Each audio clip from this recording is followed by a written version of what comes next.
You don't need to shout. You don't need to explain. You don't need to write long messages, pouring out your heart just to be heard by someone who never truly listened in the first place.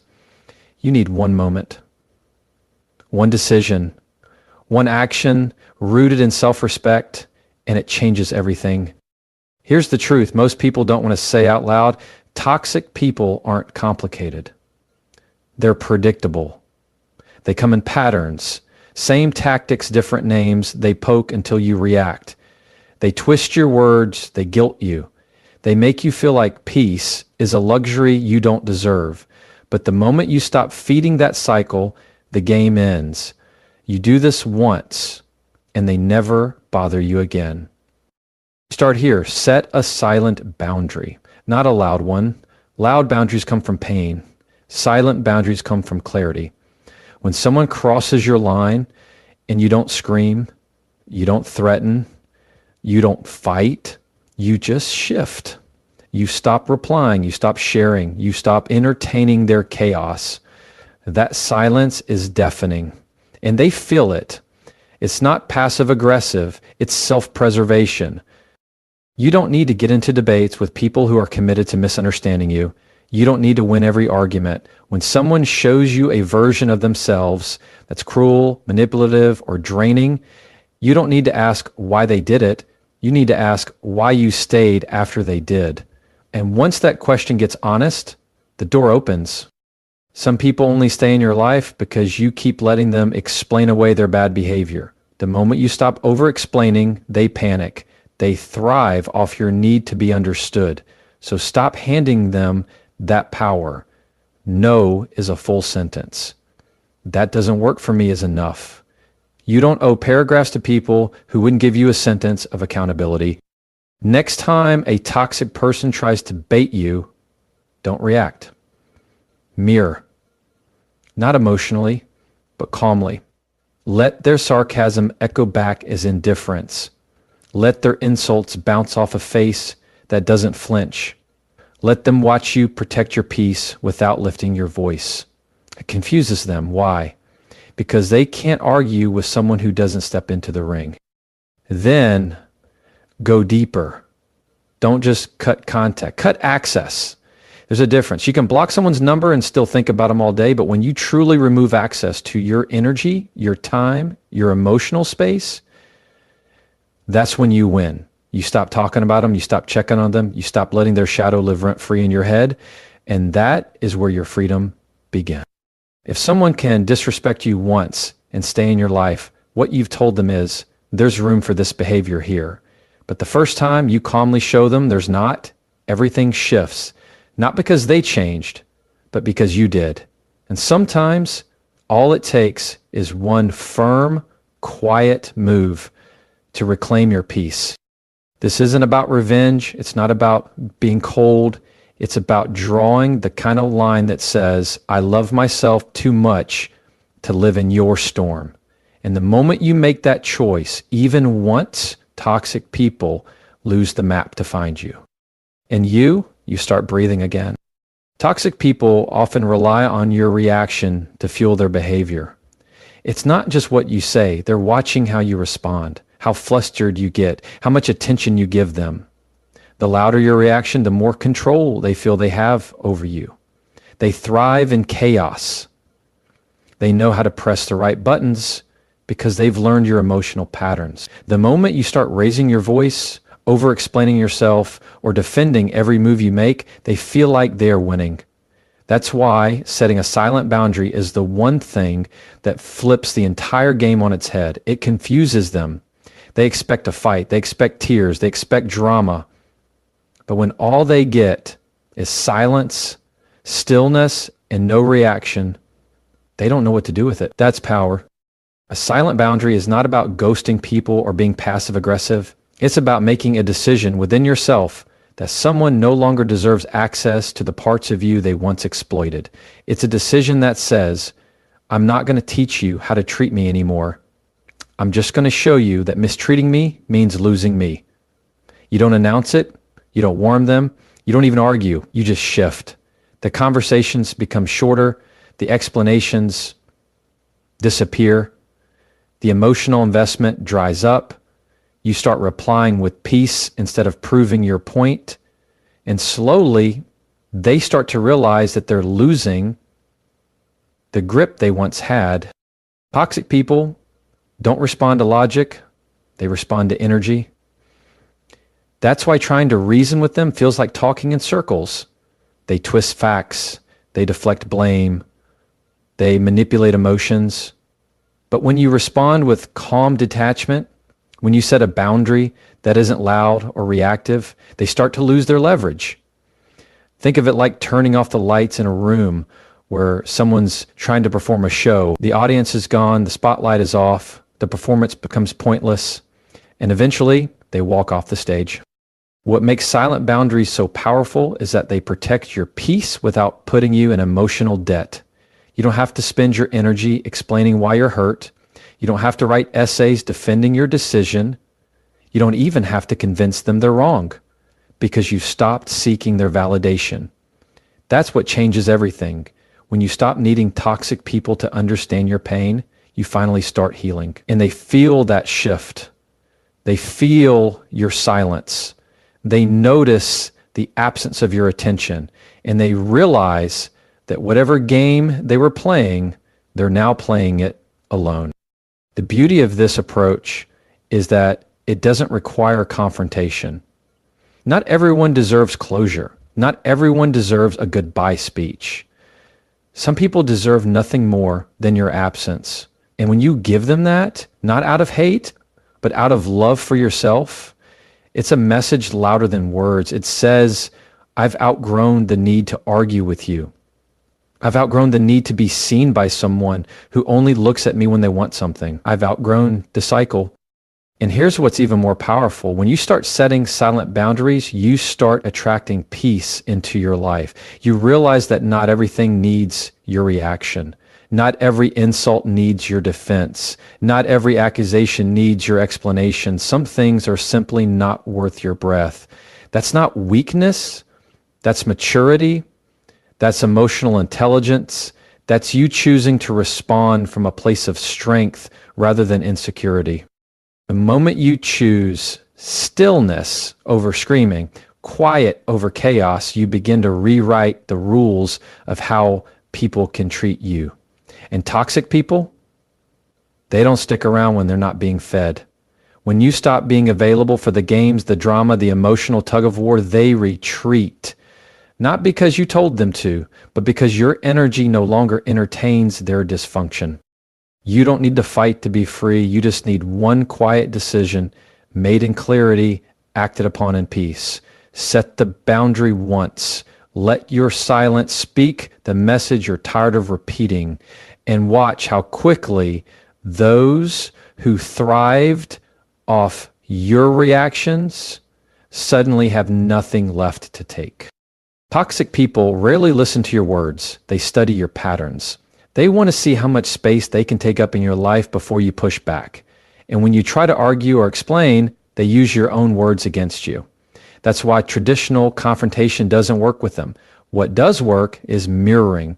Not mocking, not copying, but reflecting their behavior back at them in a calm, composed, and emotionally neutral way. When someone speaks with disrespect and you mirror it back with quiet boundaries instead of emotional chaos, they see themselves in a way that's hard to escape. And most toxic people cannot stand their own reflection. Mirroring is a subtle form of communication that doesn't require direct confrontation. It's about holding up a mirror without raising your voice. It's when someone tries to manipulate you with guilt, and instead of justifying yourself, you let the guilt fall flat. It's when someone tries to gaslight you into believing your reality is false, and instead of spiraling into self-doubt, you calmly say, that's not how I experienced it, and leave it at that. The point is not to get them to agree. The point is to anchor yourself in truth and let their confusion be theirs to carry. And that's what makes mirroring so powerful. It's not defensive, it's reflective. It doesn't attack, but it makes toxic behavior uncomfortable to maintain. Let's say someone repeatedly interrupts you in conversation, not by accident, but as a way to dominate or dismiss your thoughts. You don't interrupt back with the same aggression. You mirror their lack of respect with firm silence. You stop engaging until they notice. You don't explain, you keep cutting me off. You just go quiet until the weight of their rudeness becomes obvious. It forces awareness, not always right away, but over time, your behavior tells them, I won't play that game. Or maybe someone constantly blames you for things that are out of your control. Instead of rushing to defend yourself like before, you stop feeding that blame. When they say, this is your fault, you respond with stillness. I don't see it that way. No emotion, no back and forth, no trying to convince them otherwise. That calm disagreement, mirroring their own deflection with unwavering steadiness, stops the conversation from becoming another round of emotional ping pong. The key is staying grounded. Toxic people want you to get emotional because emotions are easier to manipulate. But when you're calm, when you're centered, when you mirror their patterns instead of reacting to them, they lose the ability to control the interaction. You're not there to fix them. You're there to protect you. And mirroring is one of the cleanest ways to do that without compromising your integrity. It's important to remember that mirroring isn't about revenge. You're not doing it to hurt them. You're doing it to help yourself. You're creating a psychological pause, a moment where they can see their own reflection through your unshakable response. Whether they take that moment to change is not your responsibility. Your job is to stop giving them the emotional firewood they need to keep the dysfunction burning. And this doesn't just apply to verbal abuse. It applies to emotional withdrawal, manipulation, guilt tripping, even passive aggression. When someone sends you a cold, clipped message meant to trigger your insecurity, and you respond with emotional neutrality, they're left holding their own bitterness. You're not cold. You're just not playing anymore. And in that moment, they are forced to sit with themselves. Mirroring helps you shift the balance of power without drama. You're no longer participating in the tug of war. You're letting them pull at a rope you no longer hold. You don't need to yell or perform. You need to reflect calmly and clearly that their behavior isn't getting the reaction they want. That's when the pattern breaks. That's when they realize they're not as powerful as they thought. And that's when you start reclaiming the emotional space they once occupied. Toxic people rely on your explanations to maintain control. Every time you try to clarify, defend, or justify your decisions, you're unknowingly giving them more material to twist. Over-explaining comes from a place of wanting to be understood, to be seen as good, reasonable, fair. But with toxic individuals, that vulnerability is ammunition. They don't want clarity, they want control. And as long as you keep explaining, they keep spinning the story in their favor. That's why one of the most powerful things you can do is stop, not out of anger, but out of self-respect. Because the truth is, people who really respect you don't need 5 paragraphs to understand your no. When you explain too much, what you're really doing is asking for permission. You may not realize it, but every time you list your reasons for setting a boundary or walking away, you're hoping they'll validate your choice. But toxic people rarely will. They will poke holes in your reasons. They'll find a way to flip the situation so it sounds like you're the problem. You'll say, I'm stepping away because I need peace. And they'll respond with, oh, so now I'm the source of all your problems. That's how they bait you. That's how they keep the argument going. And suddenly your boundary turns into another exhausting debate. But when you stop over-explaining, you break that cycle. You don't owe long-winded justifications to people who disregard your feelings. If someone asks you why you didn't answer a call, you don't need to tell them about your entire day. I was busy is enough. If someone asks why you set a certain boundary, because it's what I need right now, is enough. No further detail, no rehearsed speech. The less you explain, the clearer it becomes. Your decisions are not up for discussion. It takes strength to resist the urge to explain, especially when you've been conditioned to please. Maybe you grew up in an environment where peace meant over-accommodating others. Maybe you were taught that love is earned by bending, shrinking, proving. But there comes a point when you realize your peace is not a debate. Your needs are not courtroom evidence. You are allowed to make decisions based on what feels right for you, even if others don't agree.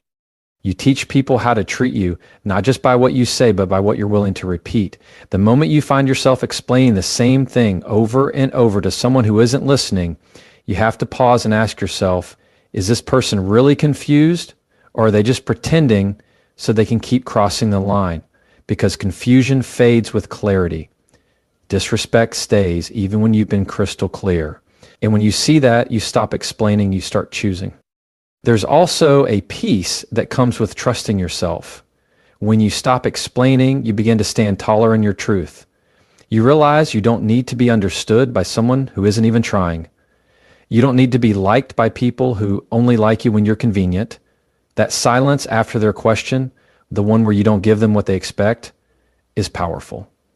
It says, I've grown out of needing your permission to be at peace. And it's not about being cold or dismissive. It's about being clear. You still communicate, but you do it from a place of calm authority. You speak without defending. You decide without performing. That kind of presence is magnetic and intimidating to those who once fed off your insecurity, because now they can't guilt you. They can't manipulate you. They can't twist your words when you're not giving them any to twist. Letting go of the habit to over-explain doesn't mean shutting down. It means you've started speaking a different language, the language of boundaries, self-trust, and quiet strength. It's a language toxic people don't understand. And that's exactly why they start to fall away. Not because you made them leave, but because you stopped giving them reasons to stay. Toxic people are drawn to emotional stimulation. They feed off your highs and lows, your outrage, your tears, your frustration. The more unpredictable your emotional response, the more entertaining you are to them. It's why they provoke you, why they create drama, why they push buttons they already know will hurt. But when you remove that emotional reaction, when you become boring to them, they lose interest. This is what the gray rock method is all about. You become emotionally uninteresting, like a gray rock, plain, calm, unmoved. And for someone who feeds on attention and emotional chaos, that's intolerable.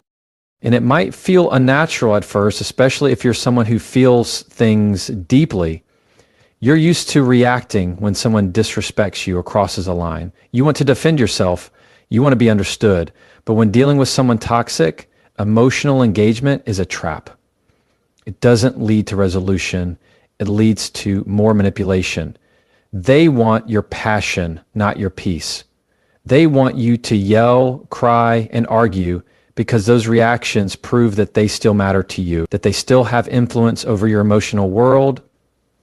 But when you go gray rock, you take that away. This doesn't mean becoming numb. It means being calm on the surface, even if you're angry or hurt inside. It means not showing them your pain, not to suppress your truth, but to protect it. You give them the same emotional energy you'd give a stranger asking for directions, short, polite, uninvolved. Okay, sure, that's fine. No story, no heat, no explanation. Your tone is flat, your body language neutral, your energy grounded. And in that stillness, they find nothing to feed on. They might push harder at first. They'll test you, say something insulting to get a rise out of you, stir old wounds, try to make you feel guilty or stupid or small. But you stay steady. You don't match their tone. You don't defend your choices. You let their words fall flat. They want to see your emotional fire, but you don't give them a single spark. That's where your power is, in the refusal to perform. It's especially effective in environments where you can't completely cut someone off, like work, co-parenting, or certain family dynamics. You still have to interact, but you don't have to engage.